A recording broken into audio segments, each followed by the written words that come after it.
Hi, my name's Alex. I play Disciplined Priest in the guild Exto on Taran Mill, and I'm going to be taking you through my point of view to our first kill of Jaina Mythic. So as usual, this is our Y progress page, and our Jaina kill was World 86, so hopefully that gives you some confidence that I know what I'm talking about. Now, this is our healing logs as well, just to show my healing output. Now, the healing is really only relevant in phase 2 and 3, maybe even only phase 3. So just to highlight that. As a Disc Priest, you really can pump in these phases, and if you have a look here, doing some 62k HPS for the final 2 minutes of the fight. Now, this boss is quite unique in that in phase 1 you can take a shit ton of raid damage and do a shit ton of healing, or you can take absolutely no raid damage and not need to heal. So that really heavily affects parses on this boss, like you can see on our first kill. None of our healers really parsed high, but at the end of the day, the game is about killing the boss, not about having a really high healing rank. We also upped it to 5 heal lists, as you can see here, but what we did is have one, or actually we had both of our shamans almost full-time DPSing and only healing at the points where it was required. I'll go into some more detail that as we go through the fight. Okay, so for the talents, you definitely want Schism, Angelic Feather and Solace for the first 3 tiers, no questions here. For the 4th tier, the level 60 talent, doesn't matter what you can take anything, you won't be using it. The 75 talent, you've got the choice of Sins against Covenant, and if you watch my Mechator guides, I mentioned that I think Shadow Covenant is a bad talent all round. I think it's for padding on logs and doesn't really serve any other purpose. So my recommendation is playing Sins of the Many on this fight and every other fight in this tier. For the 90 tier, you've got Purge the Wicked against Halo. Now there isn't really a reason for going Purge the Wicked, which is what I did. Both of these talents can work.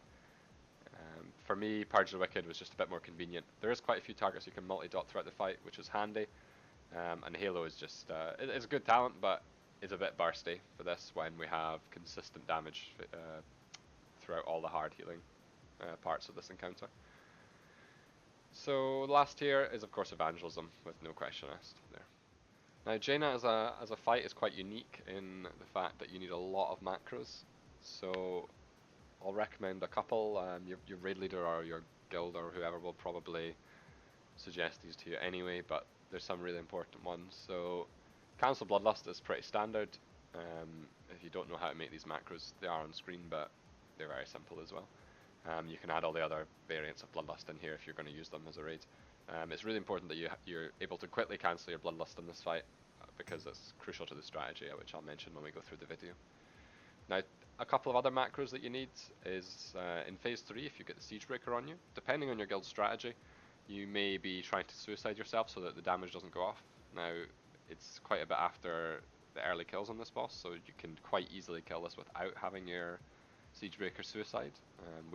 We have every time we killed it, actually had the Siegebreaker go off. However, if you are going for that strat, you need a macro or 2 macros because of the character limit to cancel all helpful healing buffs on you. So if you're using that strat, definitely take the time to look into that. Other things you probably want to have on your bars are your runes. Most guilds will be runing after they get through phase 1, because the rune is really useful in the phase 2 and 3, but in phase 1 it really doesn't matter. So what we did and what a lot of guilds are doing is they're saving the rune, save a bit of gold and pop it. In the phase now, of course, that means you do need to have it on your bars. Other than that, we need to have, if you're using the offhand, which is this here, the Fog Bracer Light of the Sea, it drops from Jaina herself. Obviously if you can get a heroic version of that, it's really, really good. The effect it has is in the intermission, after phase 1, it reduces the fog and lets you see the ice orbs easier. Now if you get hit by one of these ice orbs, you get instantly ice blocked, which is in most cases a wipe, even if just one person gets it. Sometimes you can get away with it, but either way you should be avoiding it at all costs. So the idea here is, unless you're using this in your main gear set, which if you are, great, you don't need to worry about this. But if you're not using it in your main gear set, like I'm not, then you want to have 2 gear sets, your main gear set and an offhand gear set. You want to put these on your bars, like so, so that you can quickly swap between them. And the last thing I'll mention before we jump in is the weak auras on this boss. I made and used a lot of different weak auras. I think something like 30 odd. You can see them all here. I've put them all into a nice pack on Wago, and I'll link that in the description. I recommend you use these, but do take some time to read the Wago link and read what the weak auras do. I added a description for each one. And if you don't think you need some of them, feel free to remove them. But they come with sound effects, with animations, all sorts. So hopefully that will help you in your progress. So I should also mention the Azurite traits you want to take into this boss. Now there's nothing really niche, it's pretty standard. As a Disc Priest in this tier, you want at least one Enduring Luminescence, at least one Depth of Shadows. And then Treacherous Covenant is your general best trait from the raid as well. So ideally you want 3 Treacherous Covenants. You can see I don't have 3, I only have 2, but that's just unlucky loot. I never got the chest. But you can check out the Warcraft Priest Discord to see the average int values of these traits and make a decision based on what you have. Because likely you won't have everything you want. But at the end of the day, as long as you get a decent setup, it's not going to change your progress all that much. Okay, so as usual, I'm going to be using the video from my YouTube channel, our kill video for Jaina. So if you want to go and look things up yourself and move around the timestamps or whatever, then feel free to do so. It is on my channel. So let's jump in now. The first phase of this fight, obviously this is a 3-phase with 2 intermissions boss. The first phase is quite a funny one because timings are, there's so much randomness in these timings, like genuine randomness. I believe when Mythic killed it, they even stated that they never managed to figure out if this was a deterministic phase and if you could tell what was going to happen from the pool or not, but for all intents and purposes this boss is random. Timings never seem to land the same way consistently, but there is quite a few patterns to follow. But either way, this video isn't really about the tactics, more as to how to approach this fight as a disc. So I'll just go through how I play this, which is obviously how I think it should be done, and if you have any suggestions or comments or questions, feel free to ask. But as for phase 1, this is really not a healing phase. You could do this with one healer, 100%. But obviously you do need the healers in the later phases. So we're going into the pool here. Now you may or may not be assigned to mind control these ads, and you just run them off the boats. Pretty interesting mechanic that I think everyone thought was going to be removed on PTR, but they never did. So of course you want to pre-pot with an intellect potion, and then you want to start with a mind control if you are mind controlling, and throw your ad off the boat. I'm only doing the first mind control, so you won't see it happening again. Either way, as I said, you don't need to heal in this phase at all, unless it's efficient for you to do so. So as a Disc Priest, you can bring a lot of damage to this phase, and leave the healing to the other healers who don't excel so much at that. Now I would recommend healing people who are likely to die, of course. Like if someone messes up a mechanic, they can die here quite easily. So you should be using your atonements, or applying atonements to these targets, as well as the tanks. It's up to you which balance you want to take between that. As I say, if this phase goes well, you don't need to heal at all. But there's no reason not to, because as soon as someone fucks up a mechanic, you'll be happy that you put out that shield. So let's start the video. Go into the phase. We throw the ad off the boat, and then you can see here I pop my Shadow Fiend on the boss, and I'm just full-time damaging, because you don't need to save your Shadow Fiend to heal with, and you may as well have it up for going into phase 2. If you pop it on the pool, you will definitely have it then. So making sure to get good use of all your damage spells here. Dot up the ballistas as they spawn. Sometimes you'll need to focus them with your range. Your raid leader will probably call that out. Now here you go. This is the first avalanche. This bar shows the tick marks. It will be included in the weak aura pack. And basically the tick marks are when you leave a pool of frost on the ground that you need to move out of.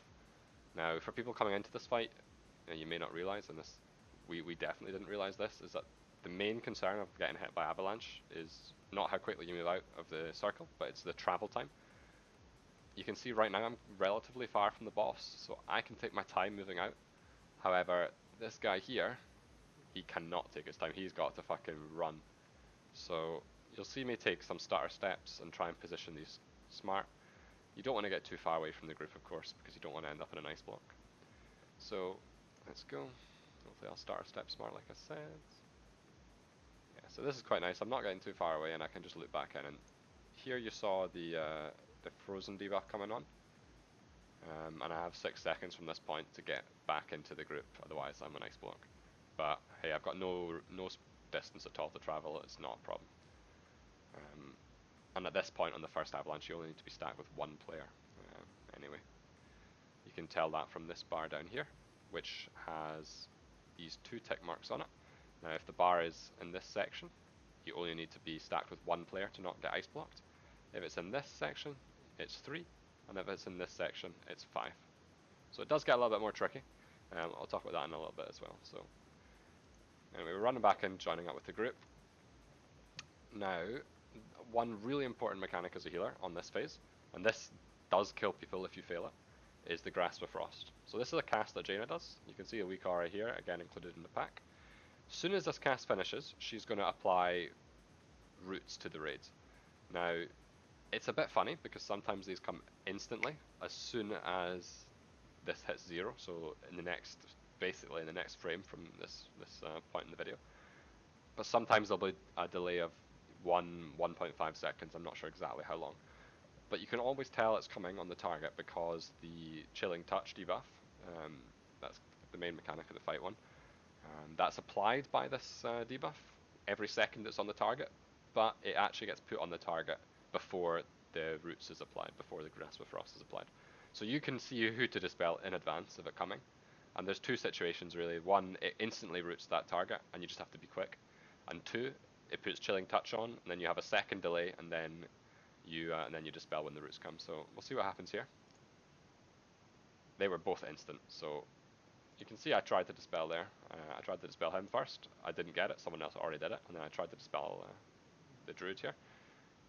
Again, I didn't get it, but that's fine. There's no harm in that because it's completely paramount to this fight that you get those off instantly. Right now, we would have gotten away with leaving them on, but later in the fight, when there's things to dodge, when there's bombardments, when there's flame patches, when there's avalanches, you need them gone instantly. You can't deal with having them stay on the raid for more than a second in a lot of the overlaps. So you should really focus on that. That really is the only thing you need to do in this first phase. So let's resume the video. Now the tanks do take damage in this phase, of course, but as I say, it's not really enough to warrant you worrying about it. Just throw some atonements here and there, and of course you need to dodge the bombards. Now you should only get 1 wave of bombards per boat, so that's fine. There's a Grasp of Frost again, and you can see it was delayed there. A good judge if you've done well with the Grasp of Frost is if they only have 1 stack when the dispel's done. So you can see these are the 2 targets that got it there, and as I said, it applies every 1 second. He had 1 stack, this guy had 2 stacks, so this could have been quicker, probably. But it's not the end of the world, but because there's no overlaps here. But if there was an overlap here, that it gets a little bit more scary. So in this first phase, you will get 2 rings of ice. The ring of ice, the first one normally comes with an avalanche. Now this is what I was saying about timings being funny. This can maybe not happen. You can actually get the avalanche before the ring, but you can see here we got the normal timings that we found, and we're going to get an avalanche as soon as this ring finishes. Now it's actually quite tricky to handle, so I'll go over it.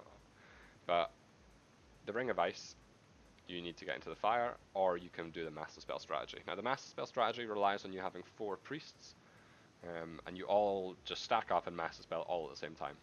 The reason this is really effective is because there's no mana constraints in this phase, because you don't need to heal. When you step into the fire, you do of course take damage, so doing the master spell strat means you don't take any damage, which is nice. But either can work quite effectively because the fire doesn't do much damage at all, which I'll explain now. So the way the fire works is it does ramp up damage. So the first tick you stand in, it does about 5k damage or something, completely negligible. The second tick will do about 20k. The third tick will do maybe 50, 60, and then it starts hurting like really, really hard. It starts hitting like 200k. By that time, you need to be out of the fire. So you can do this with taking only 1 tick of the fire.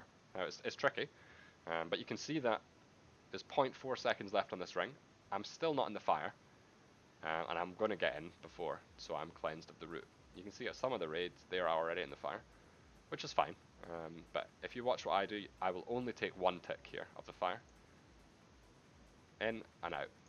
If you get into that fire with with the ring cast being around 0.3 seconds remaining, you'll only take 1 tick, which is super handy because it means you take absolutely no damage or negligible damage. Like if you see my health frame, it's still full.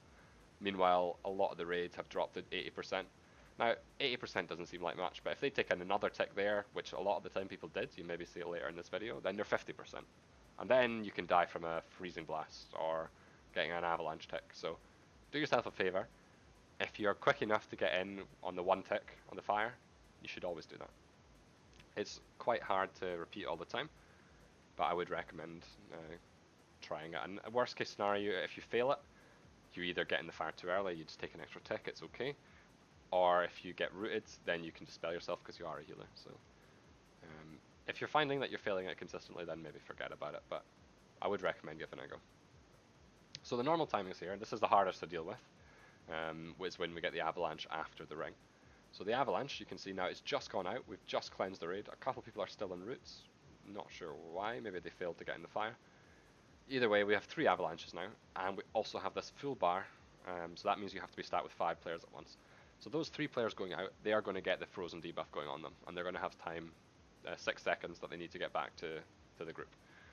Now the avalanche lasts 8 seconds in total, but if you remember seeing the bar from previously, the ticks don't start instantly, so you do have some time. So what you want to do is you want to stack with the group until the avalanche starts coming out. So you should see them stay with the group for a couple of seconds, and then they start moving out. What we do, and I would recommend this as well because it worked really nice, you can see we have a warlock portal here. They're going to run to the back of the boat and take that warlock portal as soon as their avalanche is about to expire. And you'll see them come in. Here they are. Okay, and we had an avalanche tick go here. Someone was probably a little bit scared that they weren't going to make it back in time without being blocked. That's absolutely fine. People can move from that. And that's how we handle that overlap. Now, that overlap can happen on the first ring of ice and very occasionally on the second. We found it was about 50% of the time that would happen on the first ring, and about 10% of the time that would happen on the second ring. So be prepared to deal with that often on the first ring, and on the second ring occasionally. Alright, let's continue. So we're back to DPSing here. Make sure you spot heal people who get hit by things. Make sure they do not risk of dying, or minimize that risk. Keep dispelling.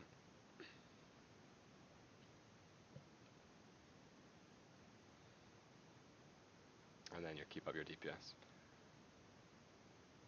So there really isn't very much going on here. Now there's a weak aura I've included that shows if one of the marines places a barrel. If you do get that, you can deal with it by throwing it off. You can actually saw it there. I'm just going to jump back so you can see it again on the screen. It has a sound effect as well by default in this pack. So there we go, that's the weak aura popped up saying there's a barrel down. That means one of the marines has placed it. Now the barrel hits the raid for about 50% of the raid's health, so if you can get it off, that's great. What we had was we had one of our shamans run out and take it in Ghost Wolf, and if he was at risk of getting ice blocked, we'd grip him back in. However, there's a trick with the fire, that if you're got that debuff that says you're getting ice blocked in 6 seconds, when it's expiring, if you stand in fire, it'll actually reset its duration. Now it's weird that this interaction exists, but it's been in since the start of the progress on the boss, so you might as well use it. It's definitely if Blizzard didn't intend it, they've definitely given up with it and allowed it to be in the game. So we'll continue. I think we do get rid of this barrel, but you probably won't see it here.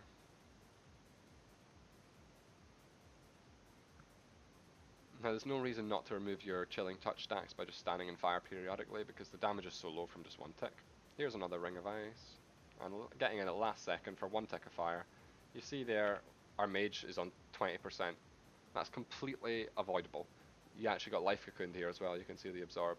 We're throwing away cooldowns for no reason, just because he didn't get into the fire, or he got in too early, even.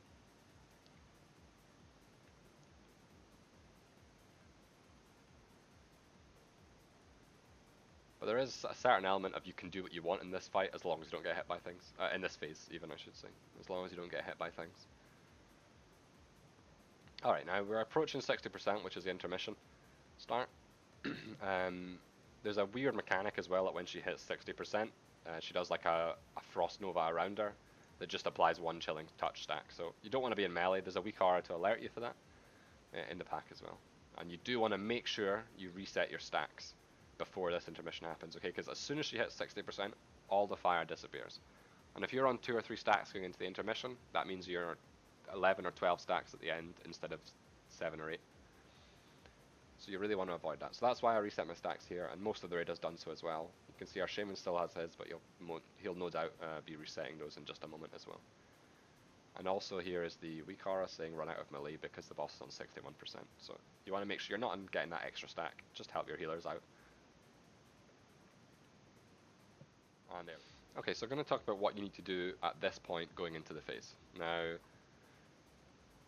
going into the intermission, this is probably the part of the fight that you will wipe the most on as a guild progressing on this boss. We certainly did. And there'll be a lot of angry raiders and a lot of people who make this mistake of getting ice blocked in this intermission. It is tricky at the end of the day. But it's one of those cases that if you were playing a single player game on your own, you would never get hit. So you should focus on not messing this up on your progress as much as possible. And that's probably going to be the thing that holds you back the most is this point in the fight. So you want to minimize everything that you have to do going into the intermission. Do anything you can in advance. So for example here, I'm going to swap onto my Jaina offhand set. I'm going to rune up, and I'm going to feather as soon as we start running. Now we use 2 shamans on this fight, so you can really get good value out of their speed totems, and most likely people will be doing the same. If you don't have 2 shamans, you probably should look into getting them, because shamans are really, really great on this fight. Not only because of the speed totem, but because of resto shamans in particular have really great cooldowns here. So there's also a weak aura that has this dot that a lot of people have used. Now, I didn't really find it too useful. You can delete it if you don't like it. The idea was that it shows where your character is in the intermission to help you dodge better. But personally, I didn't find it all that useful, but I still used it. Anyway, this weak aura will show when you have the Jaina offhand equipped, and it will alert you basically that you need to swap back to your other gear at some point. So when you see this in phase 2, you know you've not swapped back yet. So you have the little cutscene thing that signifies you're going in. Then you want to pop a feather and run. Now, depending on how your guild do these splits, you might be running left or right. That's kind of, I can't really comment on that one. Obviously I'm running left here. Now there's a trick to your camera as well. The lower you put your camera to the ground, the further you can see. If you put your camera flat on the ground, you can see almost the whole room.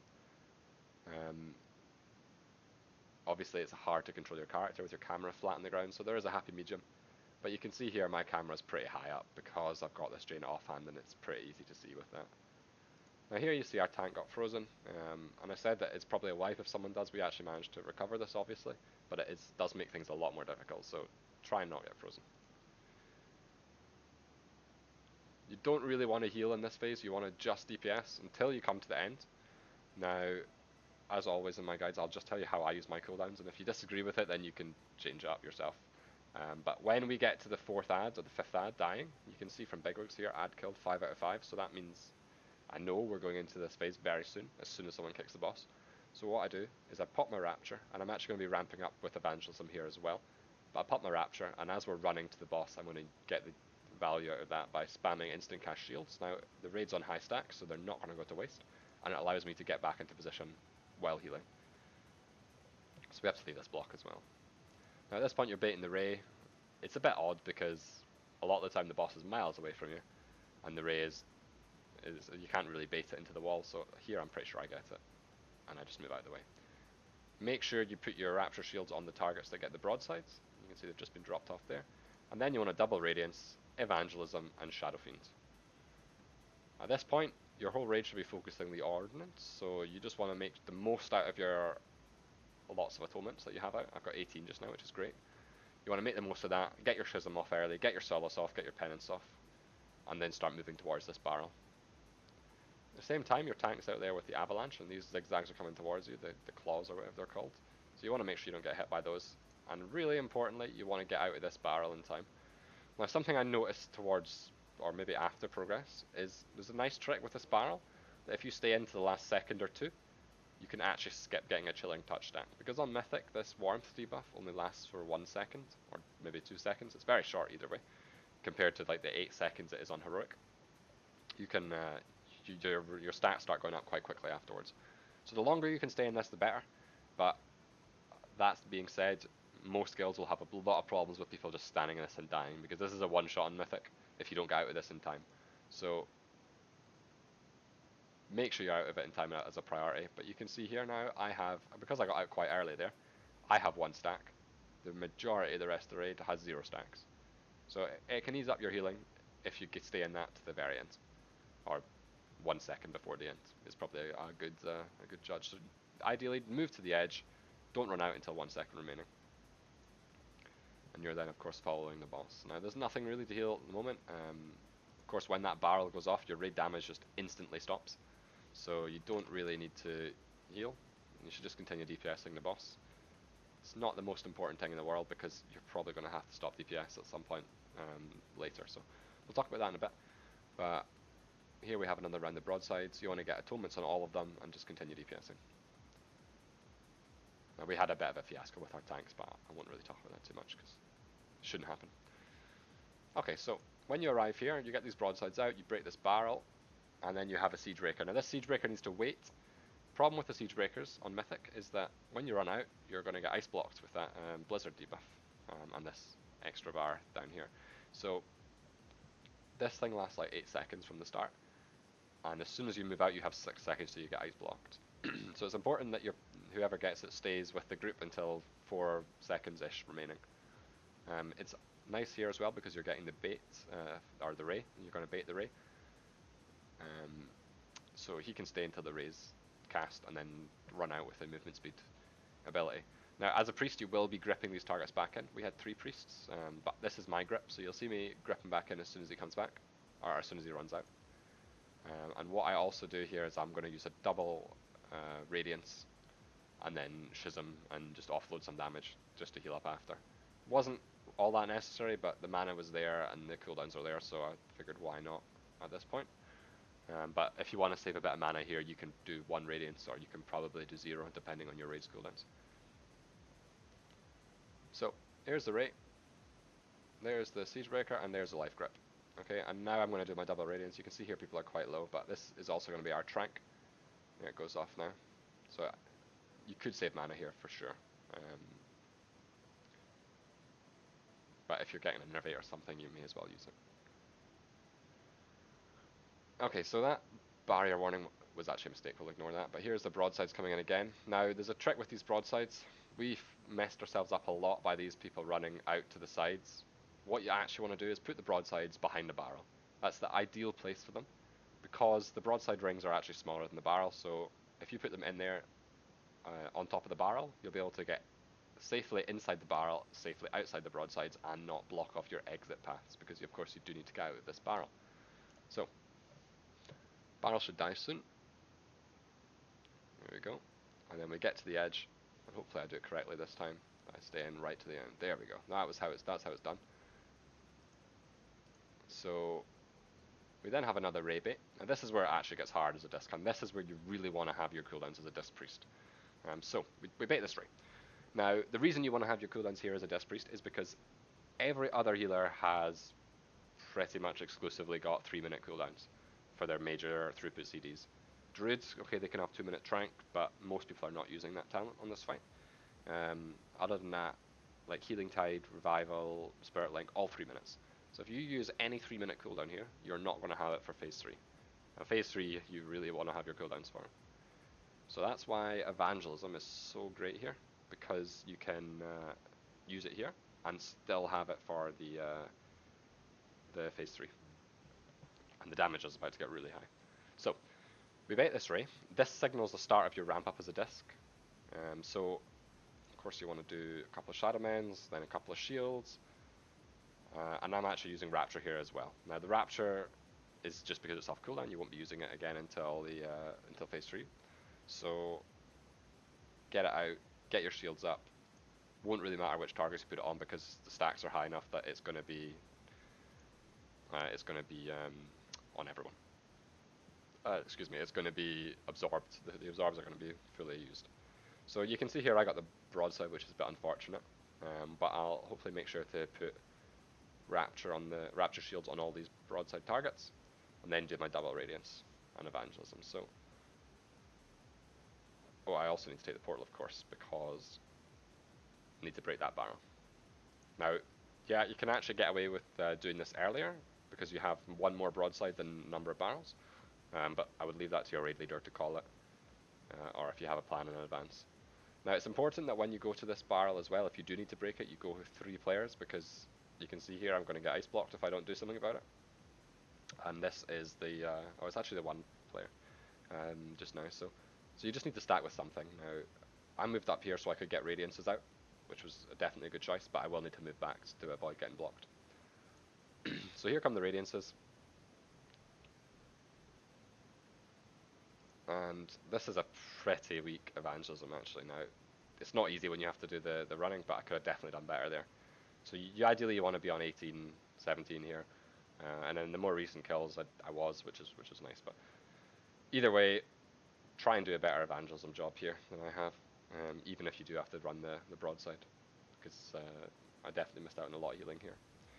So the reason you want to have all this out is because, 1, you're on high stacks of the raids, you're on 7 stacks just now. We have the Siegebreaker coming out, and we also have the Avalanches coming in. Now, the Avalanches don't do any raid damage, but the Claws, if you get hit, it's exactly the same as Phase 1, Grasp of Frost, the Dispellable. So you want to get them dispelled instantly, but obviously if lots of people get hit, then it's a lot of extra damage for your raid. So just ideally have everyone dodge it, but dispelling is #1 priority. But obviously you do need a lot of healing to cover this combo anyway. So this is the only cooldown used here. We actually used a rally as well because we were a little bit scared, but for our strategy, this was all we needed. You do want your 5th healer to be full-time healing at this point as well. So here we go. So this is me pumping through my 13 atonements here. You can see our rogue just got rooted. Someone will hopefully dispel him shortly. I don't think I do. I think I actually missed this. Oh, I went for it. That's fine. So, and ideally, this is a great situation because you've not overcommitted your healing cooldowns. This ordnance is about to be broken, and as soon as that ordnance is broken, this raid damage is finished. So you don't need to worry too much about the healing here. It does look a bit scary from if you're looking at this for the first time, but this barrel will completely stop all the damage, and as soon as it goes off, if everyone's alive, you've done your job. So we have a rate of bait here as well.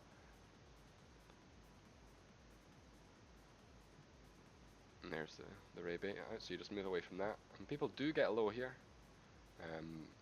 And a couple more seconds would have been scary. But we got away with it, that's fine. You can use a Radiance to help top people up here, but it's not necessary because other healers can help you out with that, and you have loads of time. And again, try and stay in this barrel right till the last second. I think I did fine with that there. More broadsides here. These broadsides don't need to position themselves anywhere fancy, just out of the group. So put some atonements on them, keep them healthy. Alright, so we're at 33%, and we're going to be phasing into the second intermission soon. Now, there's one more point in this, before phase 3, that you need to actually heal. So we'll be looking at that in just a second, but we get this blizzard, so we actually need to stop DPS here. Now, as a disc, you don't really want to be stopping DPS. At least you want to be solacing on cooldown and keeping your dot up. So if your raid leader calls a stop on DPS, and use some judgment to see that you can actually still DPS if possible, because otherwise you can't heal. Alright, so there's the call to continue pushing. As soon as the blizzard ends, you want a phaser. Now, at this point, try and see a little bit in advance and throw out some atonements. You can see I've got 6 out here, which is a really nice amount, because as soon as she ports away, this stops stacking. We're on 9 stacks just now, which is still some nasty damage. But as soon as she ports away, it stops stacking. You just need to survive it until it ticks off. But your other healers, anyone who can, wants to be DPSing at this point. So Disc is really great here because you can DPS while healing, of course. So as soon as Jaina ports out, ideally you want to have around 5 atonements, or as many as possible really, on the raid. Keep an eye on your mana, because at this point it gets a little bit tight unless you're using innervates. I didn't use any innervates on this kill, I should mention. But if you are using an innervate, then you can probably just go mental with atonements at this point. So as soon as she ports out, you want to finish your radiances. You want to dot up the wall, then you want to move to Jaina. Now you've got Bloodlust at this point. You've got, well, I've got 16 atonements. you're going to do a fuck ton of healing in a really short space of time. So get your Schism out, get your Penances off, get your Solace out, and spam Smite until these atonements run out. Now, of course, you don't have Evangelism for these, so they don't last long, but that's all you need to get through it. And as soon as those are off, forget about healing. You don't need to worry about healing now. Other healers will do a much better job of topping these players up. So you kill the wall. You start attacking the Thanos. Now, the way to play this, and I actually don't do it in this video because I only realised it this week on our third kill, but what you want to do, you want to come in, you want to dot up the Thanos, you want to make sure your Solace is on cooldown, because what you should be worrying about at this point is your mana. Because we are low, of course, but we still have our mana pot, and we're going to use it here. But one thing that can really mess you up is this Tide Elemental. If you get the Heart of Frost, and you're in your mana pot, you're going to have to cancel it.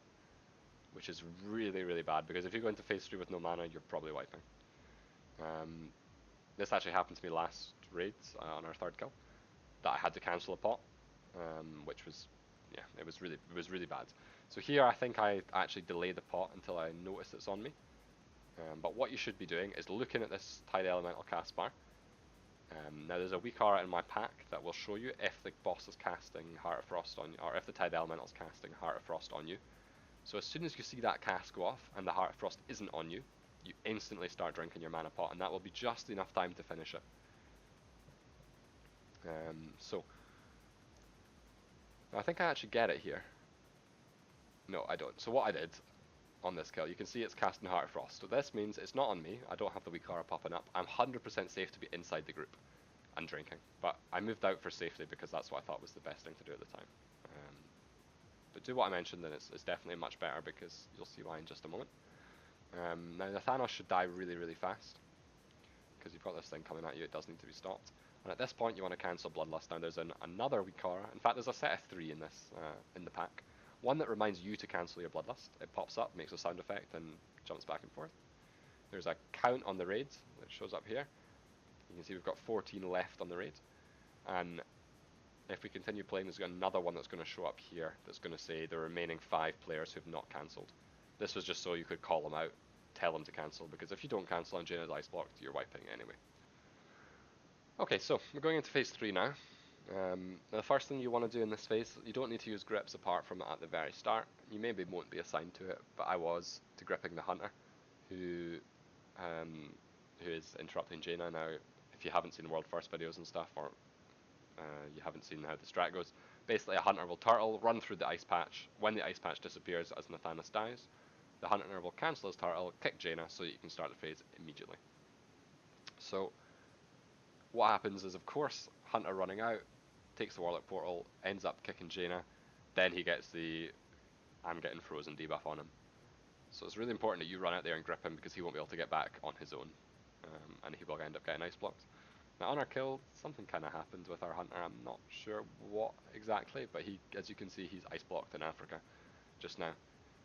So we don't need to grip him, but just keep in mind you probably will need to grip here yourself, if all things go right. So you'll have an assigned stacking point with your grip. Now, this is the weak aura that's just popped up saying I'm targeted with this Heart of Frost cast.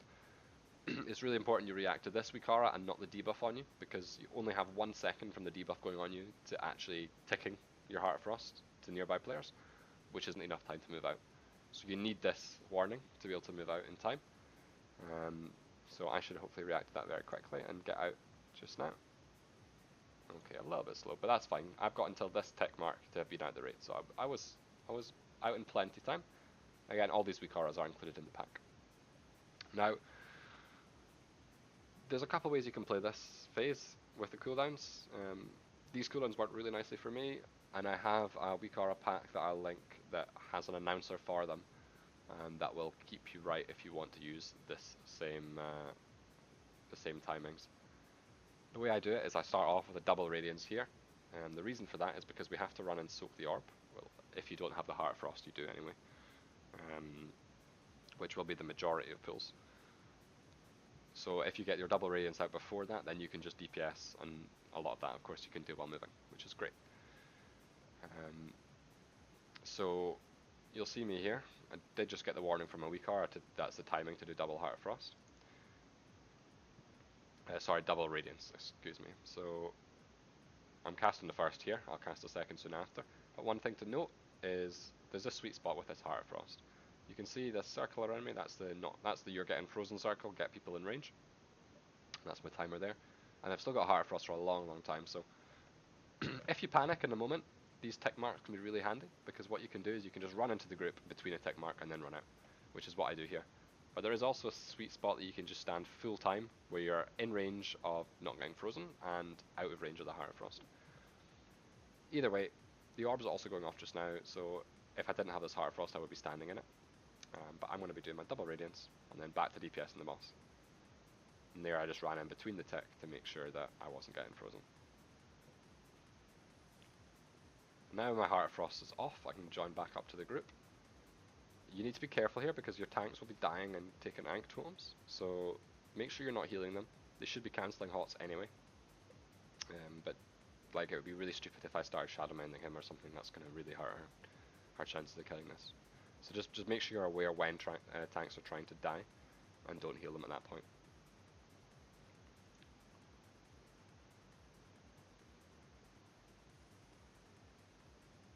Alright, so you want to keep DPSing at this point. You want to put atonements on any targets you think are at risk of dying, or anyone that gets a broadside. But we had our healing cooldowns from other healers go pretty hard here, as you can see on the left. We had a Trank, we had a Revival, we even have an Ankh totem, we have that 10% extra health. So there isn't any reason for you to need the cooldowns here, which is what I had planned as well. But if you are going to use my healing cooldowns here, then you will need to make sure your other healers cover this point, because without that you will end up dead. So now this phase, the one piece of movement you really need to do in this phase is when this Glacial Ray comes. So this is where we're also going to be starting our major ramp in this phase. It's really important that you get this right. So when the Ray comes, you can see right now I'm not stacked with the group, but I will move over. I hope. There we go. And I've just popped my Rapture. You can see I had that weak aura that just came up that said full Rapture ramp. See if we can see it again. Again, I will include this. It would be nice if this didn't overlap as well, but hey. I will include this timings and the cooldown announcer with the video description. So full Rapture ramp basically means you pop your Rapture, you throw out shields until it's over, and by that time all the movement will be over in this phase. So the idea of this is you use your Rapture at a time when you know you need to move, and as soon as the Rapture's over and you know you're safe from movement, and you can do your Radiances, and then Evangelism and pop everything. Because of course, as a Disc Priest, you'll know if you try and start your ramp up and then have to move, it really, really messes up. So with this, you will never need to move with the when you're doing the Radiances, unless you get really unlucky with the Heart of Frost, but hopefully that doesn't happen. If it does, you'll probably drop an atonement or two. Either way, it shouldn't wipe you. So there's the Rapture, stacking up for the Ray bait. Now, of course, the Ray is coming from this image and Jaina, so it's not enough to just move away from Jaina. You need to be all the way out here. So you'll see as soon as this Ray cast starts, we're all moving. Really important you avoid that. I'm throwing out, using this shield, double Radiance now, and this is a really nice one actually. I'm going to get 17 atonements here. On our kill last night I actually had 20, which was amazing, but 17 atonements is really solid as well. So there's a 17, there's the Evangelism. Shadow Fiend goes out right now. The global after Evangelism, it's really important you get that right, because Shadow Fiend does so much damage and you need it to be up as much as possible. And then this is where you get that Siege Breaker. Now I mentioned in the introduction to this video that this person should be trying to kill themselves. They should be using that macro to cancel all hots, and they should be running into the ice far away from all the healers so they can't get healed. Now ours doesn't manage to, and we planned our cooldowns for it because we knew that it's tricky to die here. As long as they get far away from the raid, you should be fine. But you do want to use your barrier for this. So as soon as you see this bar come up, you know you're safe to barrier. There should be a warning from my thing. Yeah, there we go. Again, this will be included in that pack. So the barrier goes down. I've still got all my atonements out. I'm still pumping damage. Shadow Fiend Schism is up. Penancing, doing so much healing right now. Actually, I'll put it onto the screen just now. If it's quite insane what this can do in this phase. It really highlights why you want to bring one. but what you have as a Disc Priest when you have all these atonements, this was the 15 seconds from our kill. 211k HPS for 15 seconds, which is just outrageous. You're doing so much there. So it's really important that you keep damaging. You can only spare this one global to place barrier. You need to keep damaging otherwise throughout that atonement. And that being said, you maybe want to delay your barrier a couple of globals, because when you have all these atonements out, when all these players are low health, this is not going to overheal, which is normally what atonements would do in this situation. You need to be DPSing. So, barrier's out, this is going to go off soon, he's trying to die, he won't manage. The damage will hit. We also have a link here as well. Or we just did. Yeah, it was up, sorry, it's just you can't see it because of the graphics. Now at this point, the boss is almost dead. However, you get some broadsides, which is really, really scary because the broadside damage does hurt. And when you have this many stacks, then they're going to get absolutely smashed. So this is a healer. I'm not too concerned if a healer dies here. However, these two you want to save 100% because all the damage you can get is important at this point. Now, since this video, it has been nerfed by 5%, so it won't be just as tight, and gearing will of course help. But you want to make sure these people stay alive for just for. I mean, that's the only smart way to play. So you can see I've got my pain suppression still. You want to use that. Now, everyone at this point should also be popping their health stone and healing tonic. There's no reason not to at this point. If it's not going to overheal, you should use it. You'll see me use mine shortly.